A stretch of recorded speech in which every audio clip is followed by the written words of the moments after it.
Hey everyone, Amelia here. So if you're wondering about this strange background, it's because I'm in Chicago at the championships with Harvey, and I have kind of a lot of downtime. I'm used to riding 12 horses, and right now I only have one, so I don't know what to do with myself. My mom is behind the camera filming, and Delilah is my mom's cutest corgi ever. So Delilah came out from Colorado with my mom to support me at the show. Okay, today we're talking about introducing the canter-walk-canter transitions. And for those of you guys that have taken my training scale course, you know that the walk-canter-walk transitions are where we start to get into collection. So we're starting to work at the top of the training scale. It's really important that you have worked at the lower levels of the training scale, and also that you have properly warmed up your horse. Like I mentioned, trot, canter, trot transitions are really important to practice before you work on your walk, canter, walk transitions.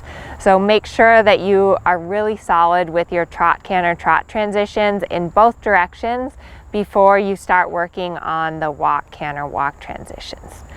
So today I'm going to be riding Kensington, and he is 5 this year. I'm just starting to introduce the walk, canter, walk transitions with him, and you'll see that he struggles with them. So there's a few where he makes mistakes, there's a few where I get some trot steps in there, there's a few transitions where he comes above the bit or he wants to go a little crooked, and this is all normal when you're first starting to introduce collection to your horse. So it will give me an opportunity to talk through how I fix him and how I support him as he makes mistakes. And making mistakes is part of the process. It's part of training your horse. It's part of teaching them how to collect, and it's totally okay. But it's really important how you handle those mistakes and that you correct your horse in a positive and a clear way, so they get more confident and more strong, and that in the end they actually do what you want. So be sure to like this and leave me a comment below. Let me know if you have worked on walk, canter, walks, or what you're currently struggling with your horse. Maybe I can make a video for you. And also be sure to sign up for my email list. The link is in the description, and with my email list you'll get free emails letting you know when I have new videos out, or just keeping you up to date with my dressage journey. So thanks for watching, and let's get to the riding. So before you start working on the canter, walk, canter transitions, always make sure that you've really warmed your horse up and that you've perfected the trot, canter, trot transitions. So you can see there with Kensington, in that first downward transition, he had several trot steps. And then the upward transition from walk to canter was actually quite nice.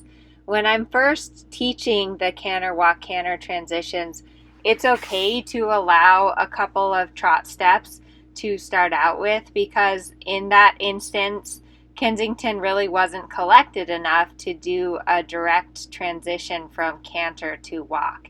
It's often easier, horses will pick up the walk to canter transition before they pick up the canter to walk transition, because that transition requires a bit more collection. So here I'm just playing a little bit with a counter-canter exercise and using that counter-canter to get him collected enough to prepare for a canter walk. And again, there you could see he had several trot steps into the walk, and I pushed him a little sideways just to help to engage that inside hind leg. You can also see in the upward transition that he came a little bit braced, a little bit above the contact in the walk canter transition. So, and again there in the canter walk, I had to use a little more stronger half halt with the rein than I would have liked, but the upward transition from walk to canter was really nice and smooth. And I wanted to show you this example because Kensington is really pretty green. He's just learning how to organize himself through these transitions, and it's totally normal that your horse is going to make a lot of mistakes. So you could see there in the canter walk, he really kind of braced against me, and I had to be a bit more abrupt than I would have liked with my hands to get him soft again. But it's all just about teaching the horse where to place themselves and how to organize those hind legs. And there you could see that time the canter walk was much better. I had maybe just half a trot step and he went right into the walk. So now I'm changing direction. It's also really good to change directions and mix it up. So because he did a few good transitions on the left lead, you don't want to keep repeating them once they've done them well. And there you could see really clearly in the canter walk how I'm yielding him away from my inside leg, because he has a tendency to really want to push into the right leg. So pushing him off of the right leg through the transitions really helps him to stay balanced and reminds him to engage his inside hind leg. So I highly recommend yielding your horse a little bit sideways once you get to the walk, because that's going to help engage the inside hind leg. And you could see there how he wants to swing his haunches in the walk to canter. So it's very normal that horses evade the collection by fishtailing their hind legs left or right. Like you can see there, I'm trying to ride straight to a mirror that's in front of me, and he's kind of a wiggle worm. He's all over the place.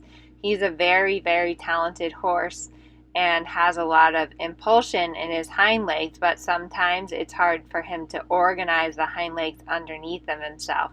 So he'll tend to want to either slide his hips in or slide his hips out, or just be super wiggly so that he doesn't have to collect and sit and engage and carry in the hind legs. But it's totally normal for a young horse when you're first teaching them collection to go through this. And the best thing is to just simply keep repeating the transitions, keep breaking it down, and over time they will get better and the horse will improve. So now I'm going to show you a little bit. I always like to test my trot after I've done some collected canter work. I find that the canter-walk-canter really helps to improve actually your collected trot. So here you can see Kensington is showing us his nice trot. He's in a nice frame and he has a little bit more swing. Always remember to reward your horse and tell them that they're good after a challenging exercise like this. I hope this helps, and be sure to sign up for my email list and join us on Facebook with Amelia's Dressage Club.